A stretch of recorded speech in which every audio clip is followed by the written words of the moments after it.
Welcome to Living on the Stores campus, the Residence Hall Community Presentation by Residential Life for Parent Orientation, Summer 2020. This presentation is designed to share some basic expectations residential students should have of the department and the residential experience, as well as what we expect of your student.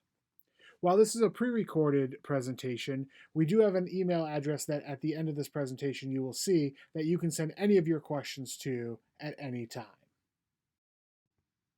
Before we dive into the presentation, I just want to point out that there is a changing nature of this presentation for the fall 2020 semester. This presentation is created in May of 2020, so we don't know when you will return to fully living on campus with us at this point. The presentation is based on information related to living on campus, provided that we do return to normal operations for the fall, but that may not reflect new decisions made regarding public health and COVID during the summertime. For more up-to-date information on the status of on-campus housing at UConn, you can always visit our website, which is listed here, or the University COVID information site, which is also listed on this slide. That is where the most up-to-date information will be presented, so please visit those sites as we go throughout the summer. Let's dive into the presentation. The first thing here that we have is a map of campus, and we kind of want to show you a little bit of information about where the residence halls are located. So if you're looking at this map, anything that you see highlighted or shaded in red is a residence hall or residential area on campus. As you can see, it's kind of an outer circle or outer oval around the inner core of campus. So everything shaded in blue with little yellow dots, that's what we would consider the inner academic core of campus. So as you can see by the map that our residence halls are on the outside of that inner core, kind of in an oval or circle shape pattern. There is a bus system on campus, so students do have that option to take a bus, but the campus is pretty walkable, and I would say that the farthest walk from the center of campus to a residential area is about 20 minutes during a normal average walking pace. But like I said, the bus system is really good, and students do have that option. And a campus that can seem big at times does become pretty small for students as you go throughout their academic year here at UConn. So, what should a student expect about a student's room assignment? Well, first of all, students are assigned typically to a traditional double or triple room. 90% of our incoming first year students will be assigned to a traditional double. There might be some that are assigned to a traditional triple room. And when we say triple rooms, it's important to note that that room is built for 3 people. It is not a forced triple. And what I mean by a forced triple, it is not a double room that we put 3 people into because we didn't have enough space. If there are 3 people assigned to a space, that room was originally designed for 3 people. With that being said, though, students should expect to be sharing bedroom space with others, and to help with this, they will complete a roommate agreement. We call that the room pact roommate agreement. That roommate agreement will be facilitated with a student staff member with the 2 roommates or 3 roommates. And basically, during that facilitation, they're just going to go over living preferences, how they want to use the room, how they want to share the items in the room for that roommate agreement to help the students navigate sharing of that space. Please understand that that's a roommate agreement. It is not a contract. Students will also share more public spaces like bathrooms and laundry rooms. So it's important to have that understanding too, that it's not just sharing a room, but also those common spaces.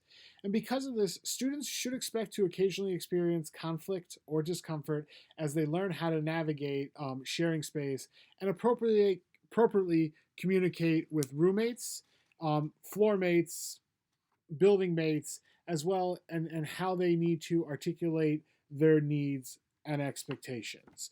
So it's important for students to have that understanding that there is going to be some possible conflict or discomfort around sharing spaces. And we'll have some other things that I'll talk about in a few slides to help with that navigation. This slide shows you that we do have some predominantly first year and sophomore year areas on campus. Um, Before I get really into this slide, I do want to talk a little bit about the difference between an area and an individual residence hall. On this slide, you see Worth Tower. Worth Tower is an individual standalone residence hall that we refer to as Worth Tower. Where if you look here, you have Northwest. That is an area on campus that is made up of individual residence halls to make up the larger area Northwest. So when you hear us refer to area, that is a grouping of residence halls, and if you hear us refer to a residence hall, that is a standalone building. So let's talk about predominantly first year and sophomore year areas. The first one that you can see there is Buckley Shippey. That is an area that is made up of two residential halls, Buckley and Shippey. And that houses our honors students for incoming first year students. So if you are part of the honors program, that is where you will be living your first year. Hicks Hall and Grange Hall are part of East Campus area. So East Campus area is made up of 4 individual residence halls, Hicks and Grange being 2 of those. Hicks and Grange are the only 2 first year, sophomore year buildings within East Campus. Northwest area, as we talked about before, has individual residence halls. And the thing about Northwest, that is where some of our learning communities are housed for first year students. Towers is another area on campus made up of individual residence halls. Alumni is another area on campus made up of individual residence halls, and that also houses a lot of our learning communities. And then Worth Tower, which is a standalone building, houses all learning communities. So in order to live in Worth Tower, you need to be part of a specific learning community that is assigned to Worth. The goal of these areas is to have students live together and share experiences as they transition to college life. Sophomore students help mentor and serve as a resource to the first year students. Not all first year students may have another first year student roommate. We try to house as many first year students together as possible, but it's not always possible. So with that being said, some first year students will be assigned to upper class areas. Also, I like to point out in this slide that not all first year students will be assigned to one of these areas. We do not have enough first year housing for all of our incoming first year students. So they might be assigned somewhere outside of this area, of these areas, or individual residence halls. Getting a housing assignment. So before your student gets their housing assignment over the summer, there'll be a couple things that will happen. The first is your student will get in email access to the Sharing Spaces video module. This module is important because it'll go over different ways, tricks, tips, scenarios to help students learn how to share spaces. We talked a couple slides ago that there might be some discomfort or conflict that arises from sharing spaces with another person. This is what that video module is there for to help out, to learn some techniques to be able to navigate sharing spaces. So it's important that the student does partake in the video module over the summer. The second thing that the student will get over the summer is part 2 of their housing application. They'll get access to this, and when they fill it out, it'll be questions based on their living preferences. Not common interests, but living preferences like, how much sleep do you need? What do you plan to use the room for? How many nights a week are you going to have guests? Do you smoke? Are you messy? And those are very important questions for us because that's how we match roommates together. And what we have found in research that matching students together based on their living preferences is a lot more successful than matching students based on either major or common interests. So for the parents, support system, family members in the room, please let your student fill out the second part of the application, and please have them fill it out honestly.